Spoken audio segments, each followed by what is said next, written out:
नमस्कार, मी सुरेखा तुमच्या सर्वांचं स्वागत करते आहे आणि दिवाळीच्या ॲडव्हान्समध्ये हार्दिक शुभेच्छा देते. आज आपण दिवाळीसाठी चकलीची रेसिपी बघतोय. तर आत्तापर्यंत आपण एक मिक्स पिठाची चकली बघितली आहे आणि तांदळाच्या पिठाची चकली बघितली. आता आज आपण पोह्याची चकली करतो. सोपी आहे करायला, भाजणी वगैरे करायची भानगड नाही आहे. तर मी दाखवते, तुम्ही बघा. एक कपभर पोहे आहेत, अर्धा कप फुटाण्याची डाळ आहे, दालिया म्हणतात ते, दीड कप तांदळाचं पीठ आहे, थोडीशी हळद लागणार आहे, धणाजिरा पावडर आहे, लाल तिखट 1 चमचा आहे, धणाजिरा पावडर 1 चमचा आहे, अर्धा चमचा ओवा आहे, एक मोठा चमचा भरून तीळ घेतलेले, अर्धा चमचा मीठ घेतले, तुमच्या चवीनुसार कमी जास्त घालू शकता. थोडासा हिंग लागणार आहे आणि अर्थातच तळायला आपल्याला तेल लागणार. पोहे आपण थोडेसे गरम करून घेते जस्ट त्याचं मॉइश्चर घालवायला.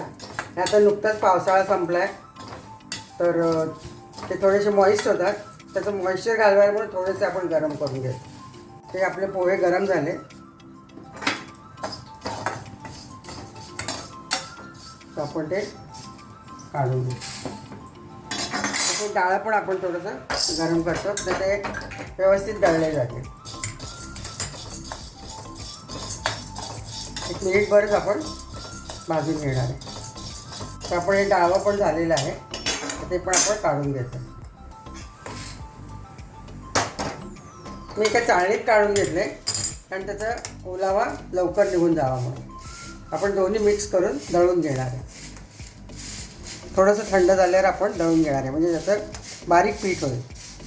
तर हे थोडंसं गार झालेलं आहे, तर आपण ते दळून घेऊया. आपण बारीक दळून घेतले तरी पण आपण चाळतो, एखादा कण राहायला नको मग आपण चाळून घेतो.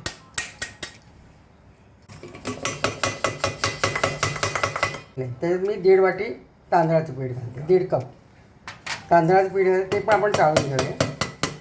ते विकतचं तांदळाचं पीठ आहे, तुम्ही कुठलं घरी असेल ते पीठ घेऊ शकता. ही सगळी पिठं आपण मिक्स करून घेतो आहे. तर आता आपण थोडीशी हळद घालतो. हळद जास्त घालायची नाही आणि ती तेलात सुटते. 1 चमचाभर धणाजिरा पावडर आहे, 1 चमचा लाल तिखट आहे, 1 मोठा चमचा तीळ घातलेला आहे, 1 सपाट चमचा मीठ घातले, तुमच्या अंदाजानुसार कमी जास्त घालू शकता. आणि हा ओवा आहे, अगदी पाव चमचा आहे, ते थोडंसं आपण क्रश करून घालूया. हे सगळं आपण मिक्स करतो आहे. तर हे 4 छोटे चमचे मी तेल घेतले, ते कडकडीत गरम करून घेतले आणि ते आपण याच्यात घालूया पिठामध्ये. तेल गरम असताना आपण आधी चमच्याने मिक्स करून घेऊया.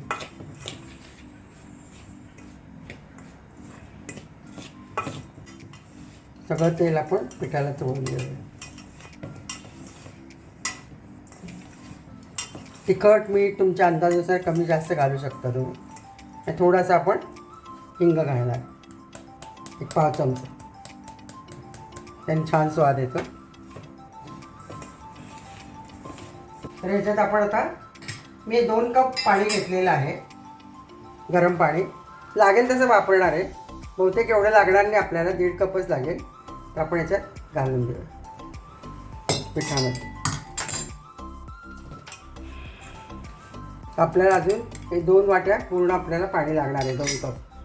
कारण ते तांदळाच्या क्वालिटीवरती, जुना तांदूळ असला तर आपल्याला पाणी जास्त लागतं. तर ही इन्स्टंट आहे. आजकाल सर्वजण कामावर जातात, ऑफिसला जातात, तर भाजणी वगैरे करायला वेळ नसतो. त्यामुळे ही पद्धत थोडी सोपी वाटली मला, म्हणून मी दाखवते. आणि चांगली पण होते, कुरकुरीत होते. तर हे आपला अंदाज परफेक्ट आहे. 2 कप पाणी लागलेलं आहे आपल्याला. हे आता आपण झाकून थोडा वेळ ठेवून देऊया आणि मग मळून याच्या चकल्या करणार. 2 कप आपण मोजून पाणी घेतले, तरी तुम्हाला घट्ट वाटत असेल थोडासा कोमट पाण्याचा हात लावून तुम्ही मळू शकता. हे पाणी कोमट आहे.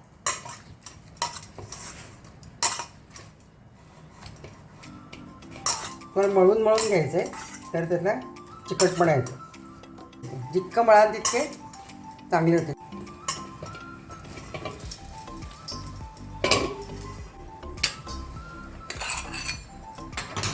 ह्याला पण आपण थोडासा तेलाचा हात लावतोय सोऱ्याला.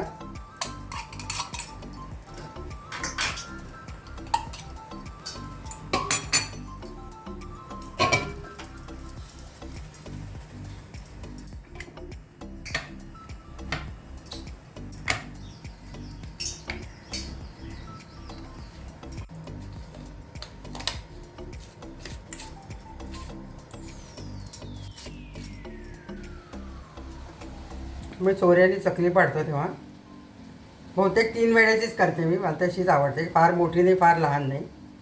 आणि शेवटी तुम्ही त्याची कड असते ती अशी थोडी दाबून घ्यायला पाहिजे, नाही तर तेलात सुटते. हे तेल तापायला ठेवलं मी, मध्यम गॅस आहे. त्याच्यात तेल तापलं की बघायला आपण एक छोटासा तुकडा घालून बघतो. तर आपलं तेल तापलेलं आहे. तर आपण आता त्याच्यात चकल्या घालू.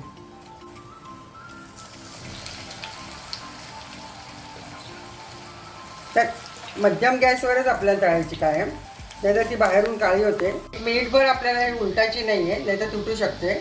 1 मिनिटानंतर आपण उलटणार आहे, तर तोपर्यंत होऊ देणार. तर आता आपण उलटूया. त्याचे बुडबुडे कमी झाले की आपण काढणार आहे. हे आपल्या आता चकल्या तयार आहे. दोन्ही बाजूने 1 मिनिट 1.5 मिनिट असं आपण केलेलं आहे. जे आता झालेलं आहे ते आपण काढून घेऊया.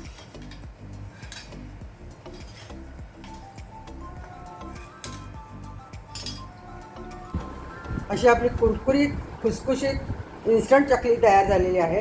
करायला सोपी आहे, फक्त तळायला थोडासा वेळ लागतो. एका बॅचला 3-4 मिनटं लागतात. बाकी तशी करायला सोपी आहे आणि तुम्ही करून 15 दिवस ठेवू शकता. अजिबात तेलकट नाही आहे बघा. माझ्या हाताला तेल लागतच नाही आहे. आणि मी मोडून दाखवते किती कुरकुरीत झाली बघा.